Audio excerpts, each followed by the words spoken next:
Hello guys, അപ്പോൾ എല്ലാവർക്കും happy independence day. അപ്പോൾ ഇത് നമ്മൾ കൃതി ബേബീനെ കൊണ്ട് അംഗൻവാടിയിൽ വന്നതാണ്, നഴ്സറിയിൽ. കൃതി ബേബിക്ക് നഴ്സറി പോലെ വയസ്സും കാര്യങ്ങളൊന്നും ആയിട്ടില്ല. പക്ഷേ ഇന്നത്തെ ഒരു ദിവസം അവൾക്കൊരു സ്പെഷ്യൽ മെമ്മറി ആയിക്കോട്ടെ എന്ന് കരുതിയിട്ടാണ് ഞങ്ങൾ ഇന്ന് അംഗൻവാടിയിൽ വന്നിട്ടുള്ളത്. രാവിലെ 8:30 ആയിട്ടുള്ളൂ. 8:30 ആയപ്പോൾ തന്നെ ഞങ്ങളിവിടെ കുളീൻ്റെ വരെ കഴിഞ്ഞ് വന്നിട്ടുണ്ട്. അപ്പോൾ കുട്ടികളൊക്കെ ഏകദേശം വന്ന് തുടങ്ങണുള്ളൂ കേട്ടോ. ഞങ്ങൾ നേരത്തെ എത്തിയിട്ടുണ്ട്. കൊടിയും കാര്യങ്ങളൊക്കെ ഉയർത്താൻ വേണ്ടിയിട്ട് കെട്ടണമൊക്കെ ഉള്ളൂ. കൃതി ബേബി ഫുൾ ഹാപ്പി കേട്ടോ. കാരണം ഒരുപാട് കുട്ടികളുണ്ട്, ഞങ്ങളെ അടുത്തുള്ള കുട്ടികളൊക്കെ ഉണ്ട് അംഗൻവാടിയിൽ. അപ്പോൾ അവരൊക്കെ ആയിട്ട് മിങ്കിൾ ചെയ്യുമൊക്കെ ഫുള്ളും കണ്ടില്ലേ നടക്കുകയാണ്. അപ്പോൾ അതാ എല്ലാവരും എത്തിയിട്ടുണ്ട് കേട്ടോ. അപ്പുറത്തും ഇപ്പുറത്തുള്ള വീട്ടുകാരും പിന്നെ കുടുംബശ്രീൻ്റെ ആൾക്കാരും അംഗൻവാടിയത്തെ രക്ഷിതാക്കളും കുട്ടികളും പിന്നെ നമ്മുടെ വാർഡ് മെമ്പറും എല്ലാം എത്തിയിട്ടുണ്ട്. വാർഡ് മെമ്പറാണ് കൊടി ഉയർത്തുന്നത്. കൃതി ബേബി ഇതാ ഫ്രണ്ടിൽ ഉണ്ടോ കാണില്ലേ, വെള്ള എയർ ബാൻഡ് വെച്ചിട്ടുള്ളത് ഫ്രണ്ടിൽ കയറിയിരിക്കുന്നുണ്ട്. എല്ലാവരെയും റൗണ്ട് ആക്കിയിട്ടുണ്ട്. ഇങ്ങനെ ആ റൗണ്ടിനെ നടുവിൽ കയറി നിൽക്കുന്നുണ്ട് കുട്ടി. എന്താണെന്ന് ഫസ്റ്റ് ഒരു എക്സ്പീരിയൻസ് അല്ലേ, എന്താണെന്നൊന്ന് കണ്ടിട്ടില്ലല്ലോ ഇതുവരെ ആയിട്ട്. അപ്പോൾ അതാ ഞങ്ങളെല്ലാവരും ബാക്കിൽ, കുട്ടികളൊക്കെ ഫ്രണ്ടിലാട്ടോ. കണ്ടോ നടുക്ക് കയറിയിരിക്കുകയാണ്, നിൽക്കുകയാണ്. ഇങ്ങോട്ട് വാ പറഞ്ഞിട്ടൊന്നും വരുന്നില്ല കുട്ടി. ഇന്നൊന്നും ശ്രദ്ധിക്കാൻ തന്നെ അല്ല.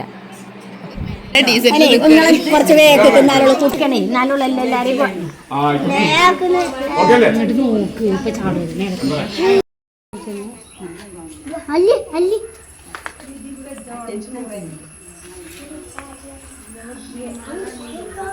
ഇപ്പൊ ചാടൂട്ടോ പതിയടി പോയി അപ്പൊ കുടിച്ചോളി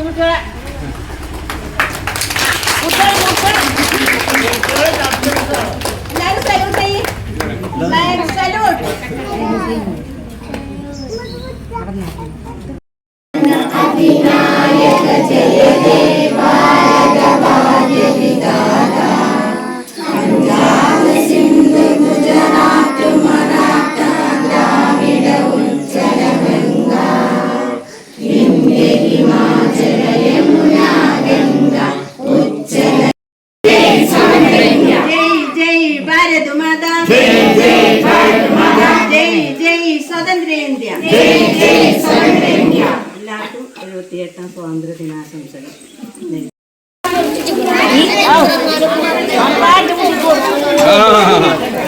മുട്ടായി പിടിച്ചോ, 2 മുട്ടായി എത്തിന് കുഞ്ഞാണി.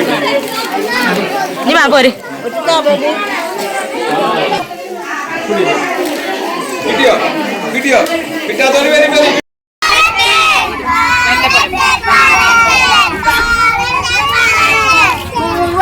ചിത്ര പതാക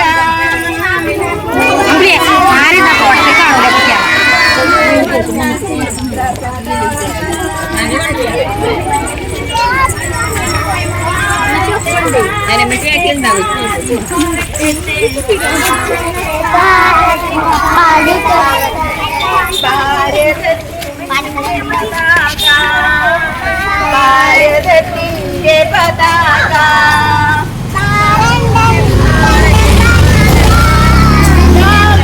മുഴുവനും പാറി പറക്കട്ടെ,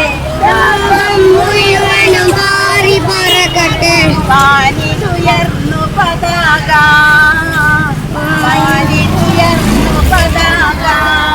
കുട്ടികളെ മണ്ടലി മനസ്സിന്റെ കാലി കണ്ടിട്ട് ഭാരത് മാതാ കീ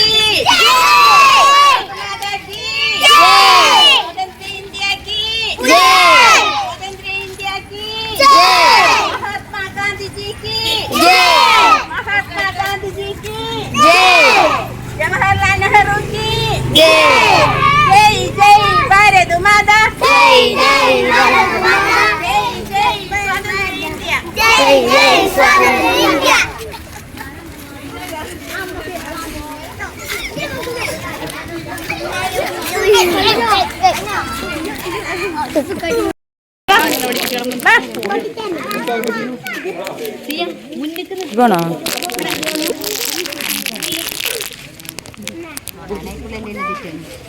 അംഗൻവാടിയിൽ പതാക ഉയർത്തിയതിന് ശേഷം പിന്നെ ക്ലബിൻ്റെ വക പതാക ഉയർത്തലുണ്ടായിരുന്നു കേട്ടോ. അപ്പോൾ അതുകൂടിയും കഴിഞ്ഞിട്ട് വീട്ടിൽ പോകാമെന്നാണ്. കുട്ടികളെല്ലാവരും അങ്ങനെയാണ്. പിന്നെ അവിടുന്ന് പായസം വിതരണമൊക്കെ ഉണ്ടായിരുന്നു. അപ്പോൾ അതൊക്കെ കഴിച്ചിട്ട് പോകാമെന്ന് കരുതി ഞങ്ങളിങ്ങനെ കാത്തു നിന്നൊക്കെ. ദിവ്യക്ക് അലമ്പും കാര്യങ്ങളൊന്നുമില്ല കേട്ടോ. അവൾക്ക് പിന്നെ ആൾക്കാരെ കിട്ടിയാൽ മതി. ഒറ്റയ്ക്ക് നമ്മളാണ് ഈ അലമ്പും കാര്യങ്ങളൊക്കെ അല്ലേ. പായസമൊക്കെ ഉണ്ട്. അപ്പോൾ ഞങ്ങളിനി പായസമൊക്കെ വാങ്ങിച്ച് കുടിച്ച് ഞങ്ങൾ ലാസ്റ്റ് വീട്ടിൽ പോകട്ടെ കേട്ടോ. അപ്പോൾ ഞങ്ങളെ വീട്ടിലെത്തിയിട്ടോ. വീട്ടിലേക്ക് പോകാനുള്ള വഴിയാണ്. കൃതി ബേബി ഇങ്ങനെ ആടിപ്പാടി നടന്ന് വരുന്നുണ്ട്.